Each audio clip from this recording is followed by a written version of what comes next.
if you're one of our haters who are out there watching. I want to warn people about hypnoporn. We need to stay meta. Stop that. Need new tires? Like what? If Jim would shut up for a second. Oh, high fidelity. Okay, don't tell me to shut up. I'm not whining. I eat doggies. I eat doggies. Feels like a party. Stop that. It's a war. They have made it so that I cannot be celebrating July 4th. I don't care. I'm gonna lie, I'm not gonna pretend. I don't care. How do I think? That's what I think. I don't care. This is 6 Degrees of Stew. You don't need to stay meta, but I'm glad you're here. China, communism, brainwashing, Robert J. Lifton. There's been quite a bit of talk about some weird power the communists are supposed to have, which can change and control a person's thinking. Newspapers call it brainwashing. Today, the free world and the communist world are locked in a peculiar struggle for the minds of men. In 1950, Soviet-backed North Korea invaded the Western-backed dictatorship in the south. America feared yet another country was falling to the communists and rushed troops to South Korea's aid. This was not just a battle for land, but for a way of thinking. And so, as its soldiers fought communism in Korea, a strange idea arrived in America. In the Cold War battle for the mind, the communists, it seemed, had a frightening new weapon. To condition their minds to almost automatic responses. The goal is a controlled pattern of behavior. Newspapers call it brainwashing. I for president, I for president, I for president, I for president. In the wake of World War II, Americans were leaving their small towns for cities and new suburbs. The idea of brainwashing spoke to deep fears about just how open they were to influence and persuasion. Now is the time for all good Americans to come to the aid of their country. But what did brainwashing someone actually involve? It was something that had apparently been inflicted on the thousands of American prisoners of war held in North Korea. But beyond that, the picture was confused. And so the enduring image of brainwashing was provided not by the news media, but by Hollywood.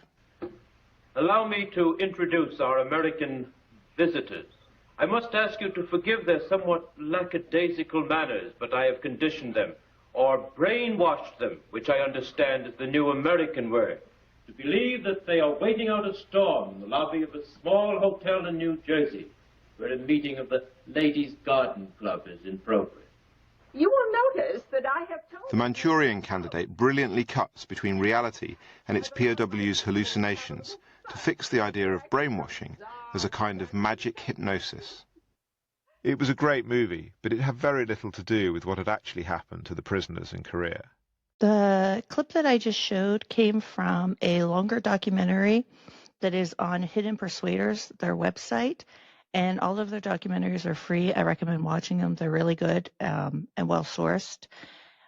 I came across this in my research in looking into Edward Hunter, which we're going to talk about next, but I do recommend going here. I don't know if this project has ended or if it's still ongoing. I do know they did some stuff about COVID-19, but I haven't had much time to be on here as of late, but it is really good. So, visions of brainwashed minds permeated Cold War culture, politics, and science. We map this history and ask how it influenced and was shaped by the psi professions. About them. Our project examines brainwashing in the Cold War for roles, real and imagined, played by psychologists, psychiatrists, and psychoanalysts. We ask how these disciplines pictured tyranny and freedom of mind were drawn into psi warfare and commerce and were mobilized in social and political critique. And then they go down to explain it a little bit more there. And then all of the people involved.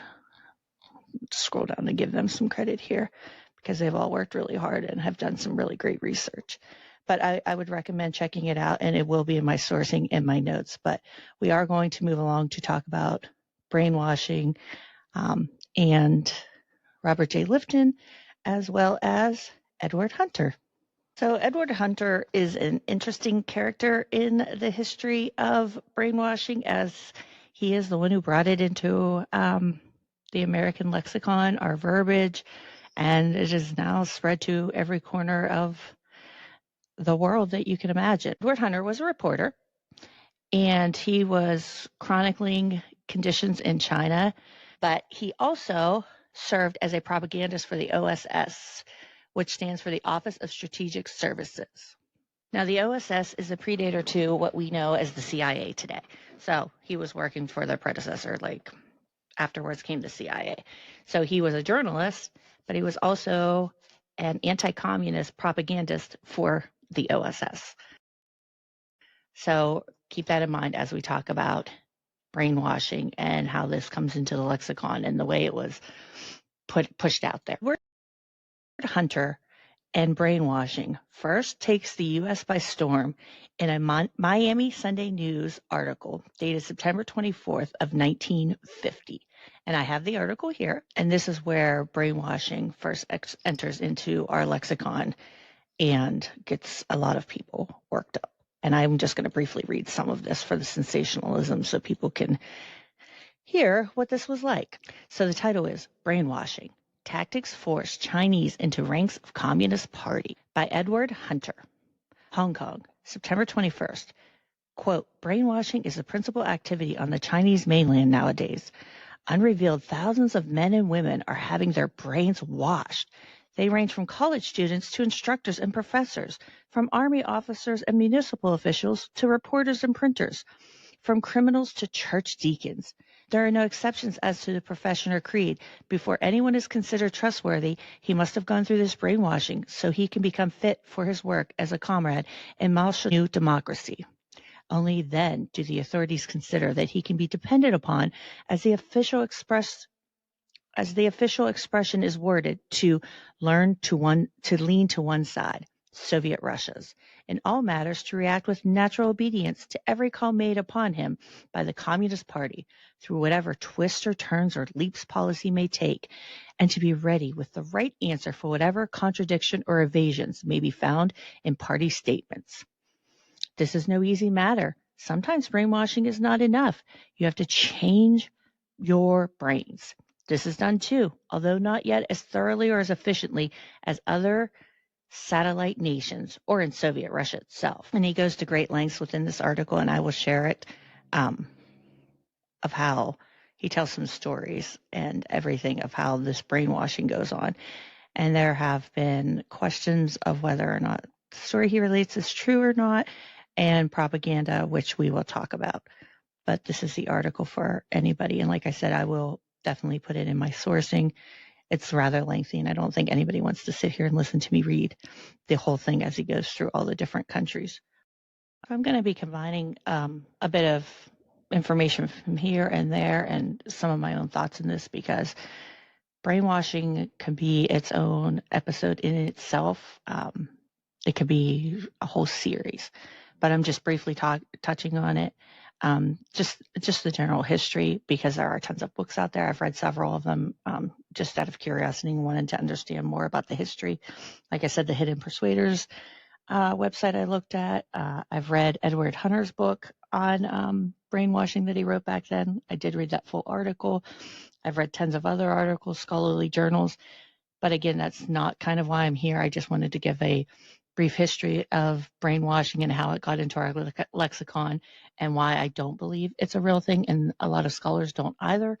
But yeah, so that's kind of where we're going with this. So brainwashing was not a widely used term among communists in China. The word that Edward Hunter takes to mean brainwashing, some have said that it was a play on an older word that meant washing the heart, which alluded to Confucianism and the idea of, in Buddhism, of like self-awareness. So in the late 1800s, Chinese reformists began using another word, replacing the character for heart with brain. And that was kind of in part because they were trying to modernize Chinese philosophy. And a quote from one of these articles, they were eager to receive and internalize as much as they could of Western science in general, and discourse about the brain as the seat of consciousness was just one aspect of that set of imported ideas, end quote. And that's from MIT Technology Review, which I will be putting in my sources. So when they were doing this Reformation, brainwashing in their sense, in the words that they were using, wasn't some kind of mind-wiping process. It was like a virtue. It was kind of something that one would do to behave properly in this new modern world, in this new modern world that they were trying to live in. So we have Edward Hunter. We have all the scientists who are trying to understand why we see Russians, with these false confessions, why some of our POWs in Korea, 21 had defected. We had these different things that are happening. POWs were signing false confessions. They were saying, bad things about the U.S.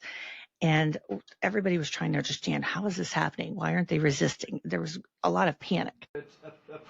Robert J. Lifton on the 21 prisoners that defected. And this is an interview filmed by Doug Higginbotham and edited by Ian Mayer. And you can find this on the Hidden Persuaders website, the full interview. A prisoner swap arrangement in 1953, I think. And there were a number, I think 21 American GIs who chose China. And I wondered if you and the soldiers on the General Pope knew about that. I'm not sure the exact timing. I didn't know. When I did my work on returning POWs, I didn't know about the ones who had elected to stay in China. I heard about it later on. So I didn't know about it then at all. And it was never discussed. I'm not sure it was known at all by that group at that time. Right. When you did hear about it, it became a celebrated or notorious set of cases. So what did you make of it? These men who chose China. From the very beginning, I was never as awed by the quotes brainwashing mystique as some people were, and some received the whole subject melodramatically as a kind of all-powerful process that could not be resisted. Actually, what I found was quite different. The great majority of these soldiers whom I interviewed, and others too, were confused rather than convinced by anything, uncertain about where they stood, what they believed. That's very different from being subjected to an all-powerful program that converts everybody in sight. So I wasn't so surprised that 21 soldiers could decide to stay in communist China. There could be many reasons, including a partial conversion on the basis of that procedure for some of them. You don't think there could have been, as it were, a rational choice made for some of those men to feel their prospects were better in Mao's China than back home in... Well, I never studied them, so I can't really say exactly why. They might have heard some things that made them really question the American war fought in Korea. They might have been promised a better life in China. They might have had antagonisms back in the States, and they might have found something in Chinese culture that they were offered to be potentially appealing. I can't really say exactly. But you were never asked to interview, no. study any of those men who had at least... Because some of them changed their minds and came back. Most of them kind of drifted back, I heard, but I never interviewed any of them. Okay. And what really kind of set this off was there was a colonel, his name was Frank Schwabel, in 1952. He was shot down over Korea and captured, and he was the highest ranking military officer that met that fate. And by February 1953, he and other prisoners of war had falsely confessed to using germ warfare against Koreans, dropping everything from anthrax to the plague on unsuspecting civilians. And that really shocked the American public. And then, like I was discussing, 5,000 of the 7,200 POWs either petitioned the U.S. government to end the war, signed confessions of their or signed confessions of their alleged crimes. And then the final blow, like I had said, was when 21 American soldiers refused to be repatriated to the United States. They decided to stay.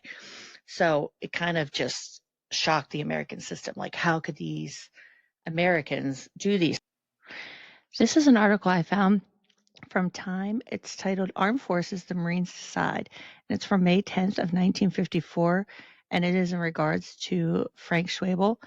And it discusses some things that are pertinent to this discussion here. When the call came at last, Colonel Frank H. Schwebel, USMC, was wearing casual civvies at home. He had waited a long time for the verdict. It had been 6 weeks since the Navy Court of Inquiry got the last of the testimony, and more than a year since the winter of 1952 to 1953, when the Chinese Reds broke an Annapolis man, Schwebel, to their will. The treatment, as a prisoner of war in North Korea, Colonel Schwebel confessed to the U.S. use of germ warfare, a monstrous lie which Red propaganda sent around the world. He had been incessantly bullied and mentally tortured until helpless. Half frozen and sick, he cracked, quote, "Any man can be broken down eventually, one way or another, heroics notwithstanding," he said in an explanation.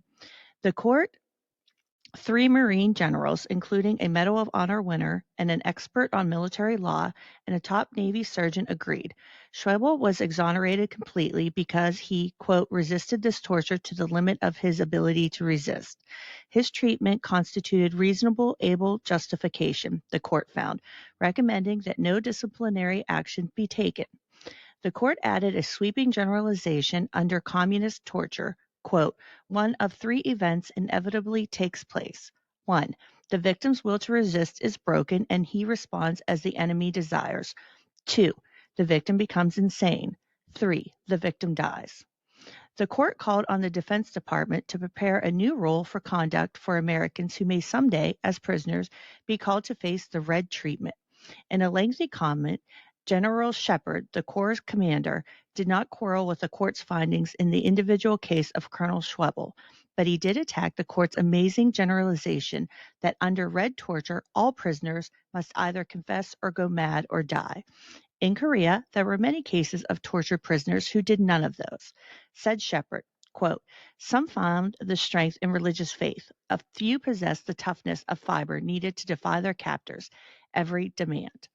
General Shepard considered the court's recommendations that Red torture tactics called for a study of some new instructions to servicemen to replace the order that prisoners give no information other than name, rank, and serial number. And we will discuss that development a little further along here and the Army pamphlet that they did create. There we had Edward Hunter, who worked for the OSS, was very anti-communist, and collected these stories of brainwashing and picked up this word that he misinterpreted and was kind of pushed us all into the lexicon. He publishes that very incendiary article, which if you read it today, looking back on it, it's very reminiscent of the McCarthyism that my parents lived through in the Red Scare and, things that went on during that time period. It reads so much like that, and it reads of what we're going through today. Fear, right? Of the unknown and the otherings. And the way Edward Hunter kind of describes it is like the process of brainwashing changes the mind so radically that the owner, the person, becomes a living puppet. Like you're an automaton. Like you have no more agency. Like it's just, it's kind of, if you've seen the Manchurian Candidate, that's the way Edward Hunter was presenting it. And that's the way Americans perceived it. Like it was just wiped. There was no more of that person was left. Your brain was washed. You were no longer that person. You were changed that radically. And to this day, Chinese and Soviet communists never uncovered a machine or a method to rewrite men's minds and take away their free will, nor have we. But that hasn't stopped anybody from still using the term brainwashing today, which is why I'm discussing it, why it's in our verbiage. It's abused. And sadly, it's listed in the American Psychiatric Association gave it credence, and they included it under dissociative disorders not otherwise specified. And It's very frustrating because it is not a real thing, and even our courts do not recognize it. The term brainwashing over the years has had many definitions, and it depends on who uses it. For Hunter at the time, who we now, like I've said, he was part of the CIA's propaganda wing.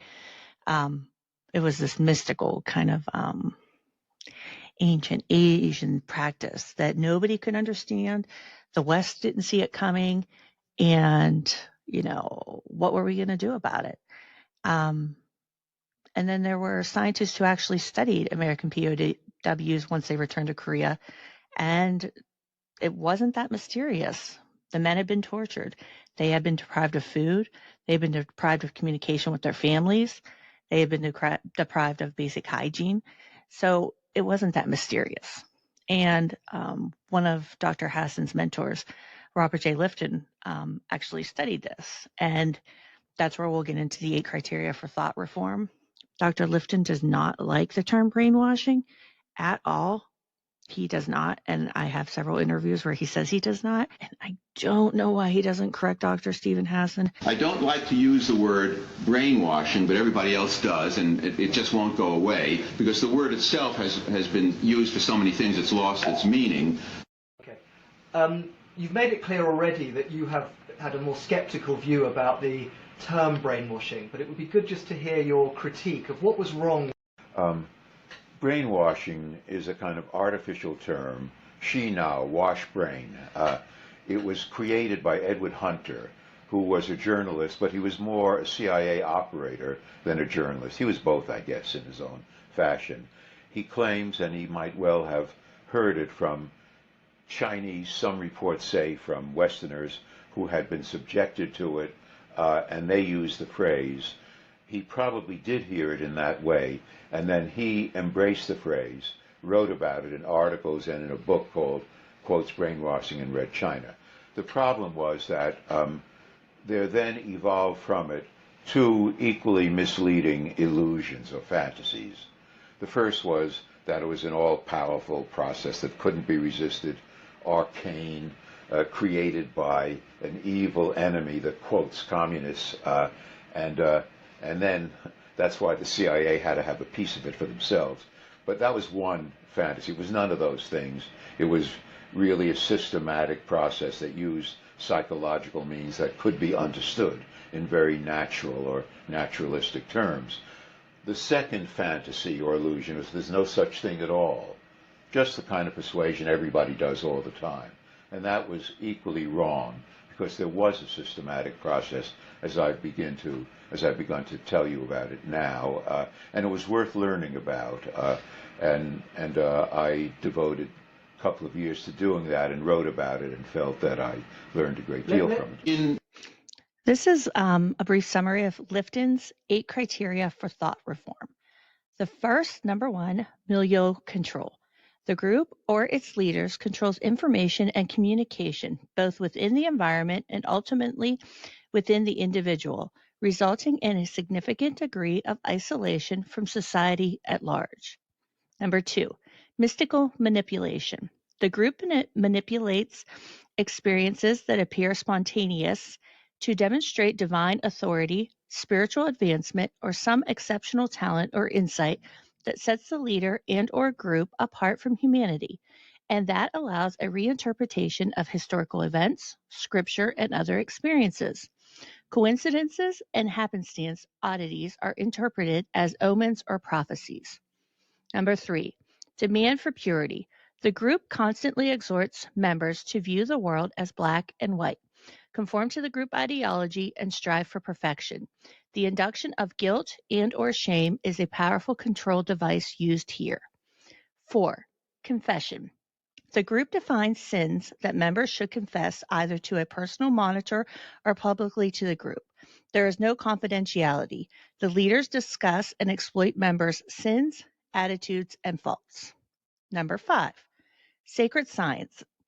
The group's doctrine or ideology is considered to be the ultimate truth, beyond all questioning or dispute. Truth is not to be found outside the group. The leader, as a spokesperson for God or all humanity, is likewise above criticism. 6, Loading the language. The group interprets or uses words and phrases in new ways so that often the outside world does not understand.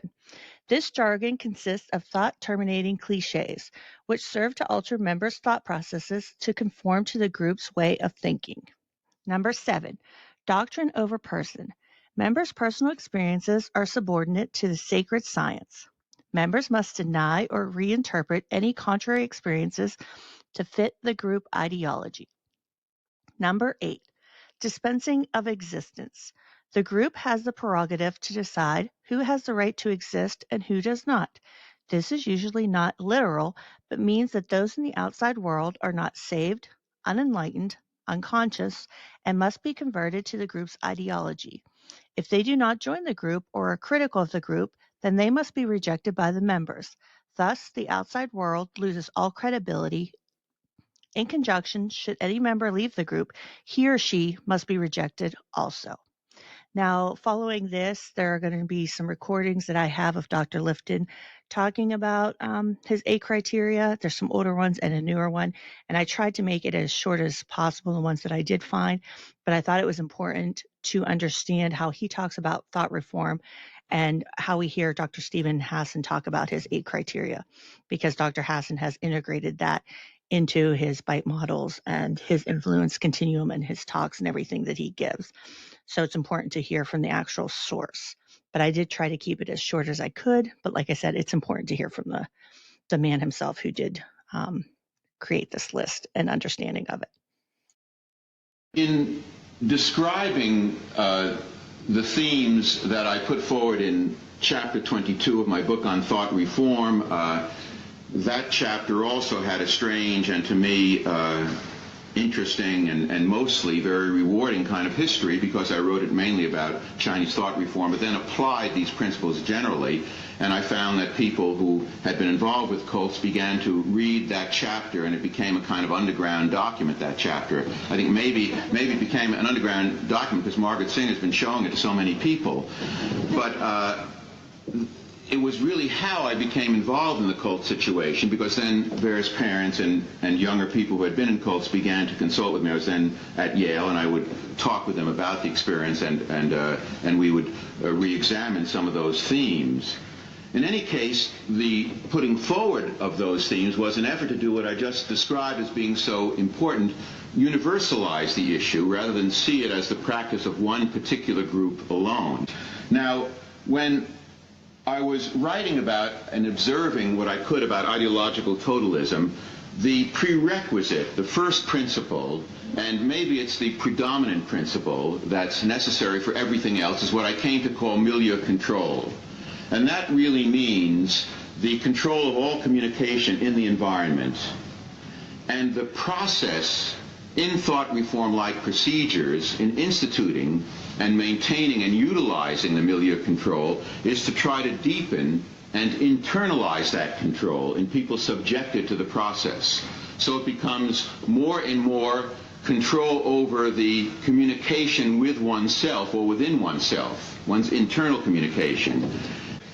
But milieu control is necessary for all the other features of thought reform. In my recent work with Nazi doctors, I came upon an idea that I now find has, I think, very great relevance for cult problems, and that's the phenomenon I call doubling. I originally observed it in Nazi doctors who, very simply, functioned in terms of what Nazi doctors did in Auschwitz, which was to be at the center of the killing process through selections and other activities, on the one hand, and yet the same man, and they were all men among the group that I interviewed, they would go on leave for 3 or 5 days a month from Poland back to Germany and be an ordinary father and husband, the same person. And really what I began to recognize is that there was a separate self-system for each of those behaviors. In Auschwitz there was the Auschwitz self, and for the rest of their experience there was the prior self, or the relatively more humane self. I also found, although I wasn't studying survivors or prisoners of Auschwitz, but I interviewed many of them in connection with the study, that they had to double in Auschwitz. That is, they simply had to deal with and engage in behavior that would have been unacceptable to them in ordinary existence in order to survive in Auschwitz. And that one of the reasons they had so much difficulty in adapting themselves after coming back to wherever they returned was that they had to reinforce the prior self or take a third position, some new reintegration of self, and overcome the doubling. Well, milieu control in cult behavior can produce or can be a major factor in producing the kind of doubling I think we see in people in cults. You form a cult self. The whole doubling phenomenon is, the key to it is the separation of a sense of self that has a kind of inclusive function, so that the cult self can function for all the needs within the cult. And why is it that there's this phenomenon some have called snapping, in which the young person just crosses the table during a law case, sits now with his or her parents on the other side according to a rule made by the judge, and suddenly is no longer that cult person? It doesn't quite happen that way all the time, or even most of the time, and it's not that absolute. But it's like switching into one's prior self, or out of, in any case, that cult self. And the point is that the self represents an overall constellation. It's not just some little momentary piece of the self. The doubling phenomenon, I think, is very important, and it's important to think more about in specific relationship to cults. Now, what about the role of technological improvements, and we're in an age of technological revolution, in terms of milieu control? On the one hand, one could argue with some, I think, legitimacy that the improvement in technology can certainly render more suffocating milieu control, because you can have listening devices, you can use the media in various ways exploitatively. But it's also true, as I suggested, that the fax machine seemed to work in the other direction in regard to China. It's hard to maintain absolute isolation and milieu control. It's a double-edged sword. One has to look at these issues much more specifically than making absolute generalizations of it. A second fundamental theme that I came upon was what I called mystical manipulation, or planned spontaneity. And you're all familiar with that. I don't have to go through all the ways in which cults do it. It can be in some traditional religious ways through chanting and fasting and limited sleep, repetition, singing, in ways that seem spontaneous, at least to the newcomer, but are very, very carefully planned and manipulated from above. There is an interesting question about how it works psychologically for the specific charismatic leader of the cult to be present and to be the object of worship. On the one hand, you have a flesh and blood person who can be very appealing, at least while his or her charisma is functional for people in the cult. On the other hand, since that charismatic leader is a fallible human being, his or her contradictions can become seen and can be a source of alienation from the cult. But that's a real factor in terms of how well this mystical manipulation can function or not function. Now, a third and fourth set of principles are demand for purity and the cult of confession. Well, the demand for purity, when you look at it, is Sisyphean. You can never become pure enough. And those of you who have been through this understand what I'm saying. It is the manipulation of guilt and shame mechanisms, and nothing is more powerful. If one then moves to the confession process, which is related to the quest for purity, all groups that try to influence others on a significant scale resort to the confession process. It's as old as humankind. And we can't say that wherever there is a confession, there is therefore thought reform, a thought reform-like behavior. But where the confession process is systematic and is constantly held to a narrow set of ideological principles, and is bound up with an endless quest for purity, then we're in the territory of thought reform. If one then turns to some additional forms of, or themes in totalism that I want to at least suggest to you, as I did originally, and talk about modifications, there are three important ones I would lump together. What I call the sacred science, the loading of the language, and the principle of doctrine over person. Well, the sacred science is a very important kind of idea, because if you look at cult behavior, you're likely to find that even in religions, or what are claimed to be religions, there is a claim also to scientific truth of some kind. In the scientific age, you claim objective truth.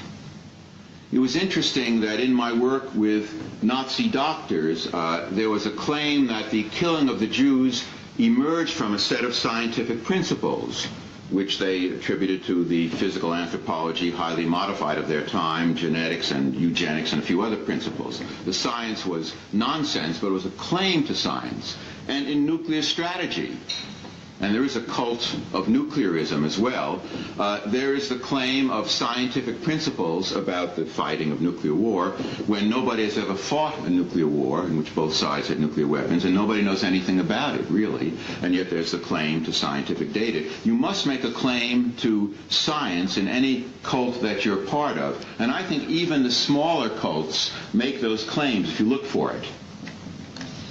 Now, if you look further, in terms of the loading of the language, language is an extremely important part, and I think it's an area of further study that could be very useful in engaging the cult issue. Study the language very carefully.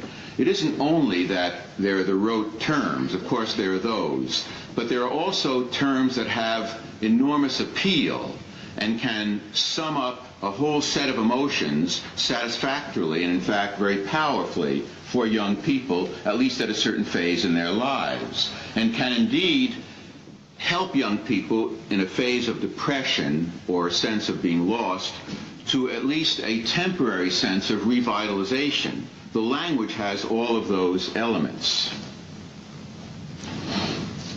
Now, the principle of doctrine over person is obvious, and it really means that as soon as one begins to have doubts that arise from one's own direct experience, one sees evidence of the charismatic leader's less than perfect behavior, one sees evidence that contradicts claims of the cult or even exposes lies that one has been subjected to, doctrine over person, and this is true of all totalistic ideology, requires that you reject the personal experience in favor of the truth of the doctrine.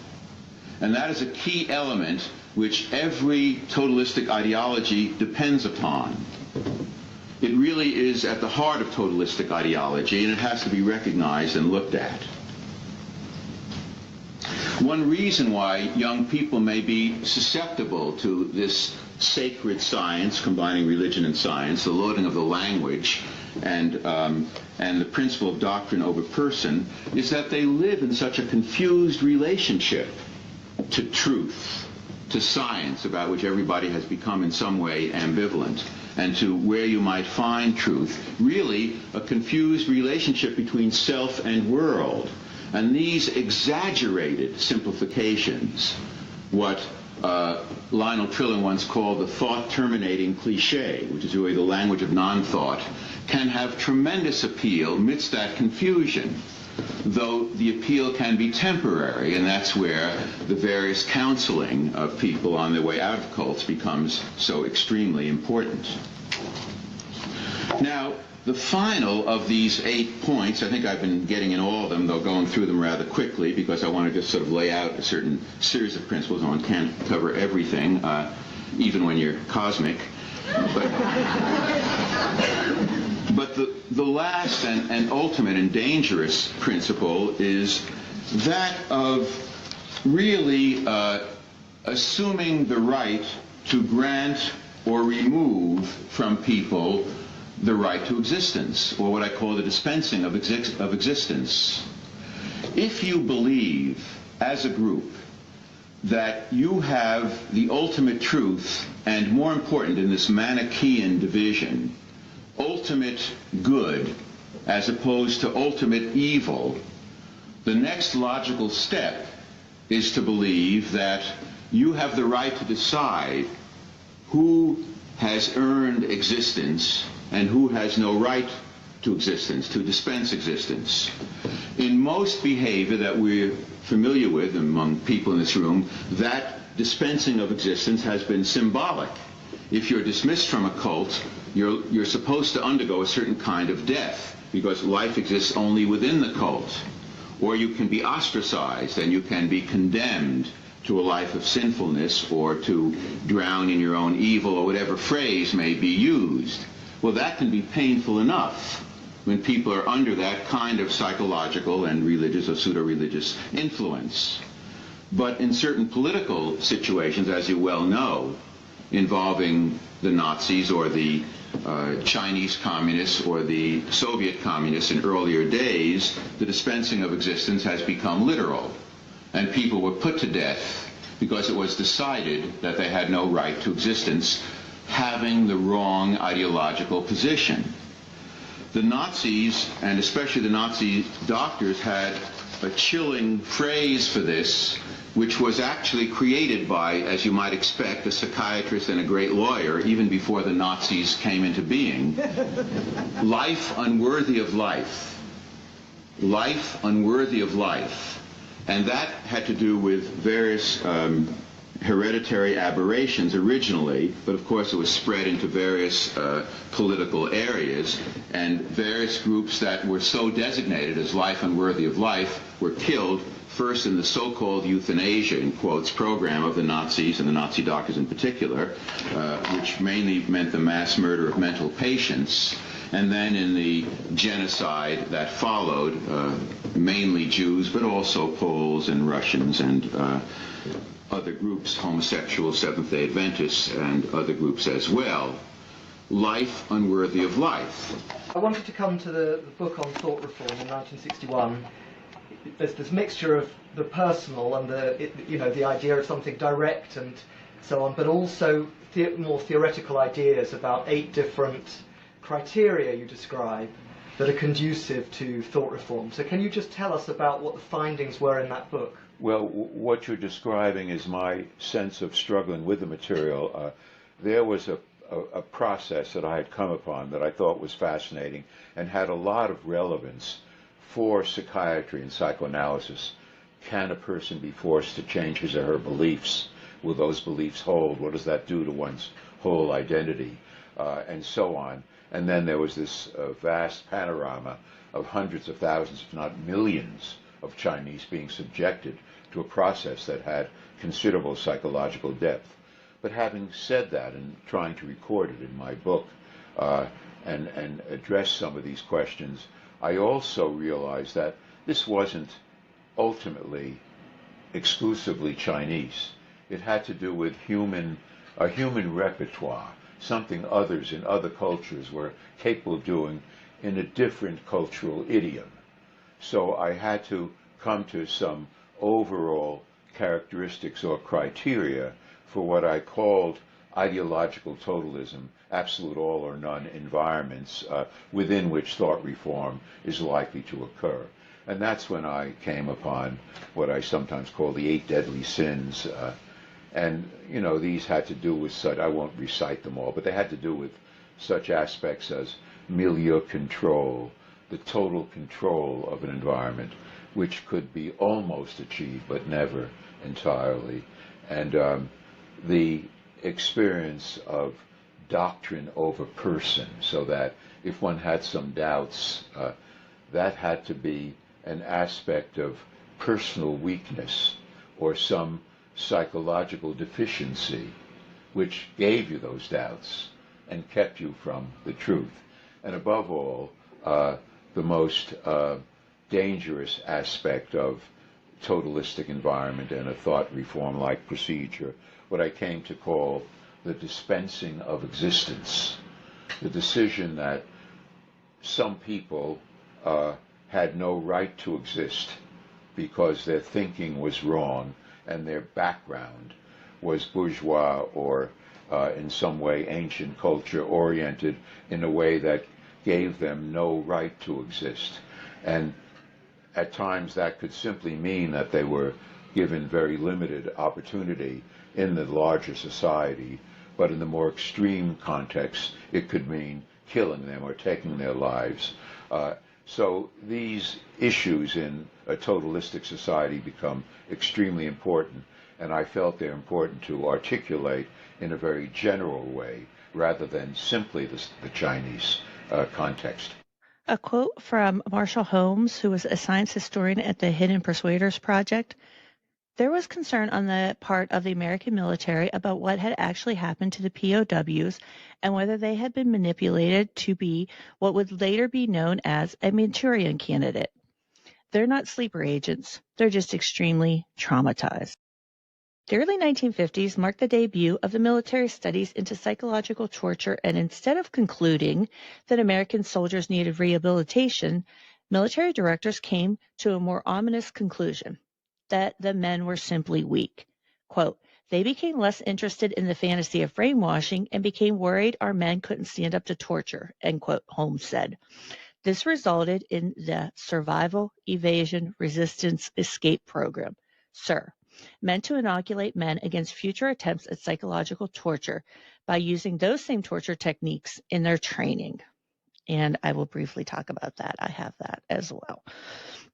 Now, what's interesting in this study, they actually put out, it's a Department of Army pamphlet, and that they give out to soldiers. So within this, you have to take it with a grain of salt because we know how the Army puts out materials. But they did contract psychologists, psychiatrists, and various others to look at things. And it does start out, Communist Interrogation, this is the title, Communist Interrogation, Indoctrination, and Exploitation of Prisoners of War, Department of the Army, May 1956. Purpose. Acquaint American soldier with some tactics, techniques, and methods of communist interrogation, indoctrination, and handling of prisoners of war, and to suggest some fundamental defenses against these enemy weapons in the event that such defenses may someday be required. So they don't even right there in the beginning, that is how this is titled. There is no how to defend yourself against brainwashing. Watch out for the communist brainwashing. And in fact, when they go down through this, if you read the whole pamphlet, it's quite lengthy. They come to the conclusion, and it is on page, let me scroll down to page 52. I'll show you the first page I was talking about. Well, that's right there where I say. And then right there, they have, they actually tell them what to do if they are taken prisoner of war. They give them some first few things. I am an American fighting man. I serve in, let me zoom in a second here. I serve in the forces which guard my country and our way of life. I am prepared to give my life in their defense. 2, I will never surrender my own free will. If in command, I will never surrender my men while they have the means to resist. 3, if I am captured, I will continue to resist by all means available. I will make every effort to engage and aid others to escape. I will accept neither parole nor special favors from the enemy. 4, if I become a prisoner of war, I will keep faith with my fellow prisoners. I will give no information or take part in action which may be harmful to any comrades. If I am a senior, I will take up command. If not, I will obey the lawful orders of those appointed over me and will back them up in every way. 5, one question, should I become a prisoner of war, I am bound to give only name, rank, service number, and date of birth. I will evade answering further questions to the utmost of my ability. I will make no oral or written statements disloyal to my country and its allies or harmful to the cause. 6, I will never forget that I am an American fighting man, responsible for my actions and dedicated to the principles which made my country free. I will trust in my God and the United States of America. Okay, now let me get down to page 52. Page 52 of the manual, under Popular Misconceptions, Brainwashing. Reports of the treatment of American prisoners of war in Korea have given rise to several popular misconceptions, of which the most widely publicized is, quote, brainwashing. The term itself has caught the public imagination and is used very loosely to describe any act committed against an individual by the communists. Actual, quote, brainwashing is a prolonged psychological process designed to erase an individual's past beliefs and concepts and to substitute new ones. It is a highly coercive practice which is irreconcilable with universally accepted medical ethics. In the process of, quote, brainwashing, the efforts of many are directed against an individual. To be successful, it requires, among other things, that the individual be completely isolated from normal associations and environment. Several celebrated cases of authentic, quote, brainwashing have been reported during the last decade in communist Europe and recently in China. However, it is obvious that such a time-consuming conditioning process could not be employed against any sizable group, such as a prisoner of war group, because of the excessive time and personnel required. In Korea, American prisoners of war were subjected to group indoctrination, not, quote, brainwashing. Many POWs were put in solitary confinement for various reasons, such as punishment for infractions of camp rules. However, this type of isolation was not used in conjunction with any, quote, brainwashing process. The exhaustive efforts of several government agencies failed to reveal even one conclusively documented case of actual, quote, brainwashing of an American prisoner of war in Korea, which this is true. I have read those that were involved in studying to see if there were cases of actual, quote, brainwashing, and they did not find any, which is also supported by the works of Lifton and others of that time period. Hunter wastes no time either. He writes the article and then he writes a book, like it's out. And then, of course, the military doing what the military does, we know what comes next. In 1953, the dreams of the military and learning how to, they always wanted to find out how to kind of brainwash and do something like that, because they, you can break a person with torture, but that takes months and it's really hard and it's violent and it also takes a toll on the person doing that as well. So, but if you could brainwash somebody, that's something new and exciting. So in 1953, we have the CIA starts investing millions of dollars in MK Ultra. And that's a project that injected cash into universities and research programs devoted to memory wiping, mind control, and truth serum drugs. And that's because, again, in the U.S., we have all this stuff coming out of brainwashing, Korea, and they were worried we were kind of in a mind control race to see who could come up with truth serum drugs, mind control. Could we beat the Soviets in China to control people's minds? And we were worried about them spreading communism throughout the world. So it was kind of this who can control people's minds race, instead of a nuclear arms race, we had a mind, controlling race. It was pretty weird. I'm not going to go deep into MK Ultra because there are enough podcasts out there, there are enough TV shows, there are enough things about it. I'm just going to read this brief summary from MIT about MK Ultra. MK Ultra remained secret until the mid-1970s when the U.S. Senate Select Committee to study governmental operations with respect to intelligence activities, commonly known as the Church Committee, after its chair, Senator Frank Church, opened hearings into the long-running project. The shocking revelations that the CIA was drugging American citizens and paying for the torment of vulnerable Canadians changed the public's understanding of mind control. And that kind of, they destroyed a lot of the documents, as I recall, from MK Ultra when Watergate started happening, and then they started the investigation. They found, the documents that weren't destroyed. So that's kind of how we have the knowledge of what little is left of MK Ultra, and then personal stories, those that you can believe in that have been verified, and some we'll never be able to verify. I'm going to quote from the Smithsonian Magazine a little bit about MK Ultra and where we are today. Despite MK Ultra violating ethical norms for human experiments, the legacy of brainwashing experiments continue to live on in U.S. policy. The same methods that had once been used to train American soldiers ended up being used to extract information from terrorists in Abu Ghraib, Iraq, and Guantanamo Bay. Quote, "Here then is a brief history of brainwashing," Millet writes in a 2011 paper for Grey Room. The concept begins as an Orientalist propaganda fiction created by the CIA to mobilize domestic support for a massive military buildup. This fiction proved so effective that the CIA's Operations Directorate believed it and began a furious search for a real mind control weapon.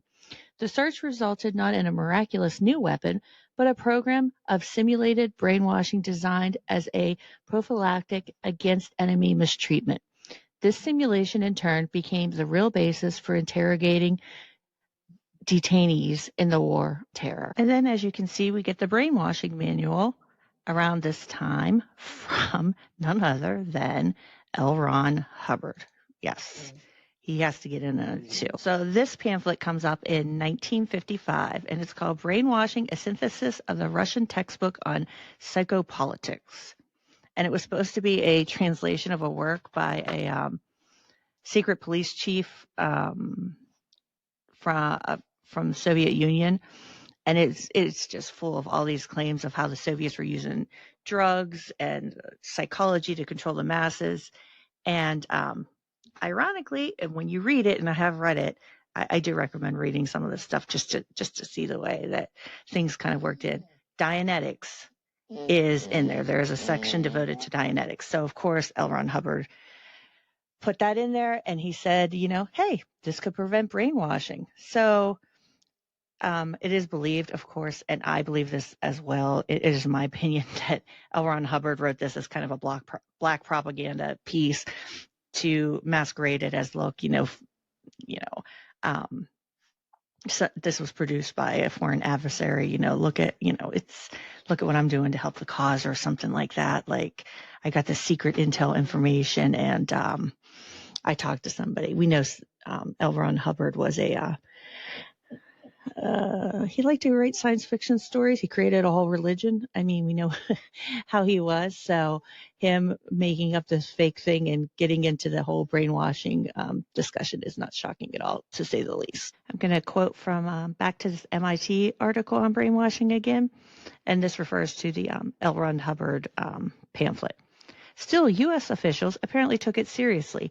David Seed, a cultural studies scholar at the University of Liverpool, plumbed the National Security Council papers at the Dwight D. Eisenhower Library, where he discovered that the NSC's Operations Coordinating Board had analyzed the pamphlet as part of an investigation into enemy capabilities. A member of the board wrote that it might be, quote, fake, but contained so much accurate information that it was clearly written by, quote, experts. When it came to brainwashing, government operatives made almost no distinction between black propaganda and so-called expertise. Today, even as the idea of brainwashing is often dismissed as pseudoscience, Americans are still spellbound by the idea that people we disagree with have been psychologically captured by our enemies.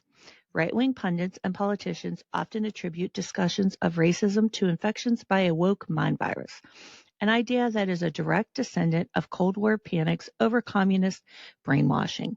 Meanwhile, contemporary psychology researchers like USSD's Dimsdale fear that social media is now a vector for coercive persuasion, just like Mirlo worried about television's mind control powers in the 1950s. Quoting from the Smithsonian Magazine article on brainwashing, while few people take the notion of hypnosis like brainwashing outside of Hollywood films like Zoolander, there are still plenty who see the danger in certain kinds of control. Consider the conversations about ISIS and radicalization in which young people are essentially portrayed as being brainwashed. Quote, can you turn a terrorist back into a citizen? A controversial new program aims to reform homegrown ISIS recruits back into normal young Americans, proclaims one article in Wired. Or there's a more provocative headline from Vice, Inside the Mind Control Methods the Islamic State Uses to Recruit Teenagers. Quote, I think a program of isolation and rigorous conversion still does have life in our concept of radicalization, Millet says. But outside those cases related to terrorism, it's mostly used facetiously, he adds. The notion of brainwashing, no less than radicalization, often obscures far more than it reveals, writes Sarah Marks and Daniel Pick of the Hidden Persuaders Project. Both terms could be a lazy way of refusing to inquire further into individual histories, inviting the assumption that the way people act can be known in advance. For now, the only example of perfect brainwashing remains in science fiction rather than fact, at least until researchers find a way to hack into the network of synapses that comprise the brain. In doing my researching on brainwashing, I came across Rebecca Moore, and she is a professor of religious studies at San Diego State University. I believe she may be retired currently, but she still keeps up on everything that she does, because I've gone to her website and looked at things that she keeps up with. But she lost both of her sisters and her nephew at Jonestown, and her two sisters were among those who planned the mass deaths at Jonestown. So the article that I came across from her was about the brainwashing myth, and it was published July 18th of 2018. And I found it really insightful because not only has she studied Jonestown for all of these years and gone on to study religion, but she keeps up with Jonestown and everything that's happened all these years later, to the point where I was just looking at some of her research, and she's even looking at things that people have been doing, which it's really quite awful, with AI imaging and things of that nature. So ChatGPT. So she's really quite current in what she does in keeping up with Jonestown and the research there, in addition to all the other work she does. She, that obviously is very important to her, but she does a lot of other, things in religious studies. The two things that kind of struck out to me is she writes about, we don't say soldiers are brainwashed to kill other people. That's basic training. When we talk about fraternity members and they're caught hazing, that's called peer pressure. We don't say they're brainwashed. And those distinctions were kind of stuck out to me. And I'm just going to touch on some different points of our article, and I'd like to read them because I think it's very important to hear from somebody who has studied this extensively and did lose people to the mass deaths in Jonestown. More than 40 years ago, my two sisters, Carolyn Layton and Annie Moore, were among those who planned the mass deaths in Jonestown on November 18, 1978. Part of a movement called People's Temple, which was led by a charismatic pastor named Jim Jones. Jonestown is remembered in the phrase, drinking the Kool-Aid, because more than 900 people died after drinking poison-laced punch. My two sisters and nephew were among those who died. In the wake of this tragedy, you might think I would be amenable to the idea that they were brainwashed. It would absolve their heinous actions and offer an easy explanation for their behavior. Many argue that people join cults or new religious movements, the term scholars prefer, because they've been brainwashed. The thinking goes that they've undergone some sort of programming that allows others to manipulate them against their will. How else to explain why people become immersed in fringe groups that seem so alien to their previous, more socially acceptable lives? How else to account for the fact that in some cases they'll even commit crimes? But like the word cult, the term brainwashing seems to be only applied to groups we disapprove of. We don't say that soldiers are brainwashed to kill other people. That's basic training. We don't say that fraternity members are brainwashed to haze their members. That's peer pressure. As a scholar of religious studies, I am disheartened by how casually the word brainwashing gets thrown around, whether it's used to describe a politician's supporters or individuals who are devoutly religious. I reject the idea of brainwashing for three reasons. It's pseudoscientific, ignores research-based explanations for human behavior, and dehumanizes people by denying their free will. Within the article, she does talk about if brainwashing really did exist, more people would join and stay in these groups. And she also goes on to talk about advocates of brainwashing theories, abandoning the term in face of criticisms, and using scientific sounding expressions like thought reform and coercive persuasion. Boy, tongue tied today instead. And that's thought reform comes from Robert J. Lifton. Coercive persuasion, let's see, that is from Richard J. Offshea, PhD. that she cited. So the way she would like to look at it, and I thought this was a interesting way to look at the whole process, and I've come across this too, is through conversion, conditioning, and coercion.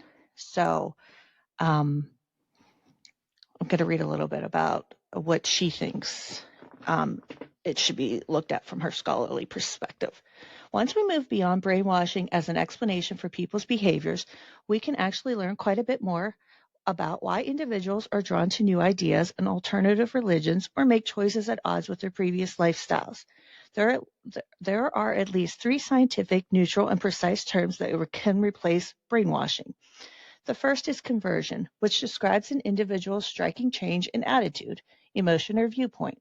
It is typically used in the context of religious transformation, but it can describe other radical changes from voting for the wrong candidate to joining Earth First. It can be sudden and dramatic, as in the case of St. Paul, who had been persecuting the early church but then stopped after supposedly hearing a voice from heaven. Or it can be a slow and gradual process, similar to the way Mahatma Gandhi came to understand his role and mission as a leader for Indian independence.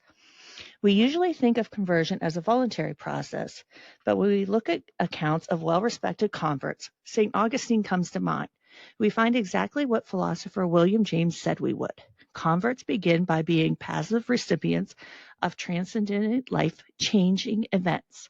They don't plan for it, it just happens, but they cannot go back to the way things were before their experience. Next, there's conditioning, which refers to the psychological process of learning to behave in a certain way in response to certain stimuli. As we grow, we experience life. We become conditioned by parents, teachers, friends, and society to think and feel in certain predictable ways. We get rewarded for some things we do and punished for others. This influences how we behave. There is nothing evil or nefarious about this process. Studies have shown that many people who seek out new religions may be predisposed or conditioned to finding a group that fosters their worldview. But what about nice people who, in rare cases, end up doing terrible things after joining a new religious movement? Again, the process of conditioning seems to offer some explanation. For example, peer pressure has the powerful ability to condition people to conform to specific roles they're assigned. Sadly, this is a point of contention for me. She mentions the Stanford prison experiment. Participants were randomly assigned the role of guard and prisoner, with the guards soon becoming abusive and the inmates becoming passive. I'm going to end the Dr. Stephen Hassan series on the Stanford prison experiment. It's going to be the last section of this, so stay tuned because the Stanford prison experiment isn't what everybody thinks it is. Meanwhile, deference to authority, which Stanley Milgram studied in his famous 1961 experiment, may encourage people to do what they know is wrong. In this case, Milgram's experiment, participants applied what they believe were electric shocks to individuals, even as they heard simulated screams of pain. And finally, coercion can help explain why people may act against their own values, even committing crimes on occasion. If someone is told to do something and threatened with physical, emotional, or spiritual harm if they don't, it's coercion. Just because someone carries out an order, it doesn't mean they agree with it. Prisoners of war may publicly denounce their home country or claim allegiance to the enemy just to survive. When they are released from captivity, however, they revert to their true beliefs. In other words, coercion or exhaustion or hunger can make people do things they might not otherwise do. We don't need a theory of thought reform to understand the power of fear. And I'll just end with her summing up statements. And she starts with she ends with a denial of agency. True believers certainly exist. My sisters fall into that category. They sincerely promoted the cause of the People's Temple, no matter how misguided it was under the leadership of Jim Jones, because of their deep commitment to its ideals. The commitment arose from the conversion experience and their gradual conditioned acceptance of ethical misbehavior. I do not consider them brainwashed, however. They made decisions and choices more or less freely. They knew what they were doing. The same is true for members of the Branch Davidians. They accepted and believed the Word of God as interpreted by David Koresh. If brainwashing actually existed, we would expect to see more dangerous people running around planning to carry out reprehensible schemes. Instead, we find people frequently abandon their beliefs as soon as they leave coercive environments. This fact does not address the difficulty of leaving certain groups, whether they're political parties, religious movements, social clubs, or even business organizations. Nevertheless, people can leave these groups and abandon their beliefs, and do. Should we consider situational hurdles and peer pressures forms of brainwashing? If that were the case, then everything and nothing would constitute mind control.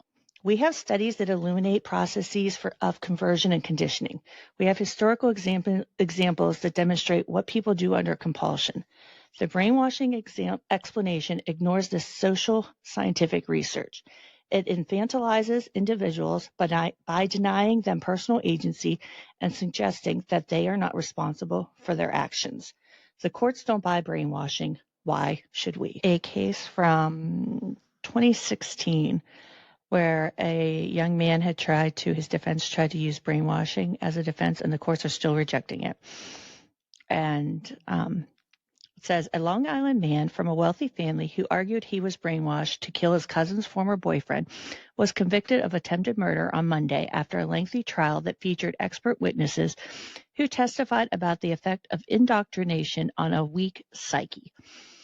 A Manhattan jury took only 50 minutes to find the man, Jacob Nolan, 23, guilty of all charges in connection with the bludgeoning and stabbing of Michael Weiss, an Upper West Side psychiatrist, in his home office on West 57th Street on November 12, 2012. Mr. Nolan showed no expression as a jury foreman read the verdict. Defense lawyers never disputed that Mr. Nolan, who had a history of mental illness, went to Mr. Weiss's apartment that day with a sledgehammer and knife in a duffel bag. Mr. Weiss testified that Mr. Nolan tried to hit him in the head with the sledgehammer, then stabbed him 7 times before he was able to break free. The defense argued that Mr. Nolan was not acting of his own volition. They said he had been programmed by Mr. Weiss's former girlfriend, Pamela Butchbinder, who was involved in a bitter custody battle with Mr. Weiss over their young son. In the weeks leading up to the attack, Mr. Nolan had been living with Ms. Butchbinder, a 43-year-old cousin who is also a psychiatrist. The defense lawyer said in his closing argument that Ms. Butchbinder had taken advantage of Mr. Nolan's mental illness and submissive personality, indoctrinating him with the idea that Mr. Weiss had to be eliminated because he posed a threat to her son. He contended that Ms. Butchbinder had turned Mr. Nolan into a weapon, and he argued Mr. Nolan was so brainwashed that he did not understand the consequences of his actions, sitting down after the attack and taking bloody photos of himself rather than fleeing. He was putty, his lawyer argued. He was sand in the hands of a master. But the lead prosecutor argued that Mr. Nolan, though mentally ill, knew precisely what he was doing and intended to kill Mr. Weiss. She said his motive might have been to help Ms. Butchbinder because he craved her approval and love, but he still had the mental capacity to understand his acts. Quote, he's a young man who's fully functional, she said. Mentally ill? Absolutely. He has bipolar disease. That doesn't turn him into a babbling idiot who has no control over his faculties. So sure, I'll learn about Chinese communist brainwashing. So we went through the 8 criteria out of Chapter 22 of Thought Reform and the Psychology of Totalism by Robert J. Lifton, MD, a psychiatrist. The subtitle is A Study of Brainwashing in China. I looked at the book, 1961, it was published, so I was like, oh, this is not an anti-father book or an anti-moon book. And we're going over the 8 criteria, and it was clear to me that the Moonies did all 8 of these criteria. It did not compute because Satan, we were God, Chinese communists were Satan, but we're doing the same 8 criteria that Lifton said was a brainwashing environment. So that was a major shift in my subconscious. It did not fit. Like how God and Satan could be using brainwashing, the same brainwash patterns. And the thing that woke me up was the last day before I was going to be driven back to the cult, was they handed me a speech printed by the cult where Moon was speaking to congressmen and senators, and I'm going to paraphrase, but he said something like, I'm aware that you have heard of a controversy that I am brainwashing American youth. I would never brainwash American youth. I respect Americans very much. I'm surprised at such accusations. But again, they were just asking me, what do you think? They weren't trying to tell me what to think. And I'm reading this, and I had the first negative thought in 2.5 years. I said, what a liar. Mine. What a snake was the first thought. And then it was like, wait a minute. If he's a liar, that means he can't be a man of God, because we teach God is a God of truth. It means that he's not trustworthy. And once I realized the whole thing was based on one presupposition, that Moon was the Messiah, once Moon was not the perfect man anymore, I had this experience of, and I describe it like a house of cards going plop, plop, plop, plop in my mind. And I also describe it like being in a dark room and someone opens the blinds and the sun comes in and you're like, holy crap. There's sun out there. There's green leaves on trees out there. And then I cried for 3 hours straight. I cried and cried. My head hurt. They had to bring me cold compresses because I couldn't stop crying. And at that point, I started to cry for about 3 hours. I remember asking for a cold cloth for my face. It hurt so much. I couldn't stop crying because I had given my all, my 110%, for 2.5 years. And probably the second generation people watching this are thinking, only 2.5 years. Yep, it was only 2.5 years, but they were very intense. Slowly, I started to realize that there is such a thing as brainwashing. I had this false idea that you have to be in a basement with, handcuffs and bright lights in your face. And I knew that in the workshops that hadn't happened to me. But as I went through the 8 criteria of Lifton, it was clear that the family did all of those.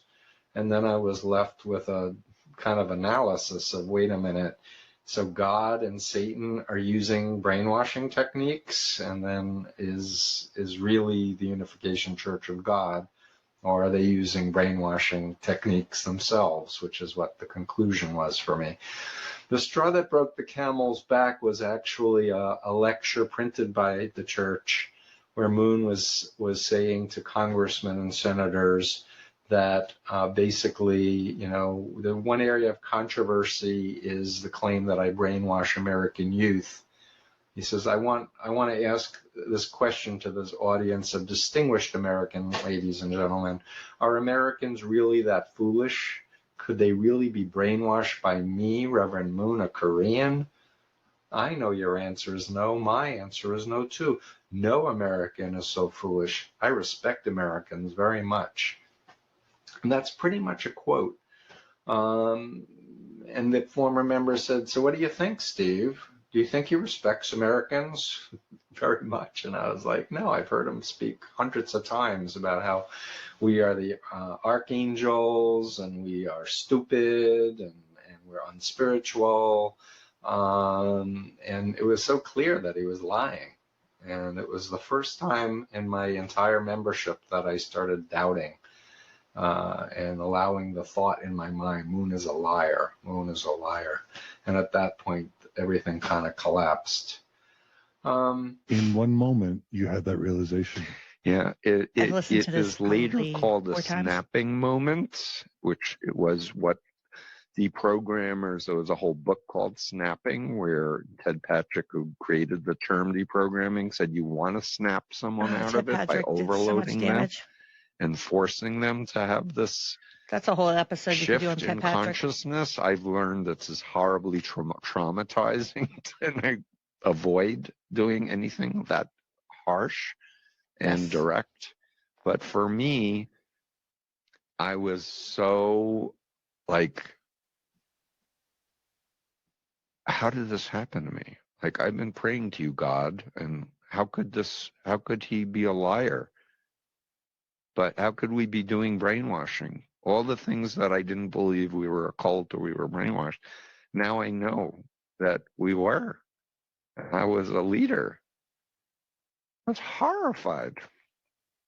And that moment was at the end of 3 days? It's 5 days from start to finish. And nothing felt like it was touching you up until that point? I was blocking it, Mm. but I was not. So I really subscribe to the dual identity, dissociative identity model, because the real me was suppressed for those years. I was hearing and remembering a lot of things that should have got me out if it was a normal environment. But thought stopping, phobia programming, sleep deprivation, all these things kept it in a box in my... But I guess I want to bring up a concept that I think you wrote about in The Nazi Doctors for the first time, doubling.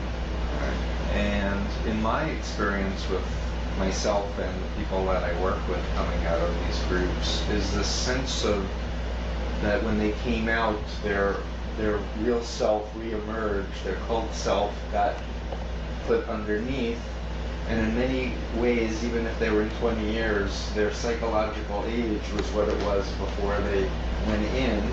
Yeah.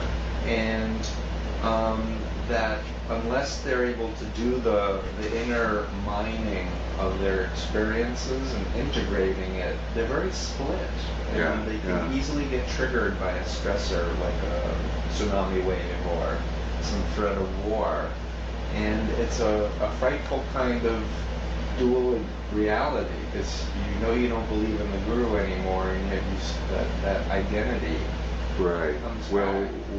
What I think is that, I came to the idea of doubling. I wanted to talk about a form of splitting that was that gave one two functional cells within the same self.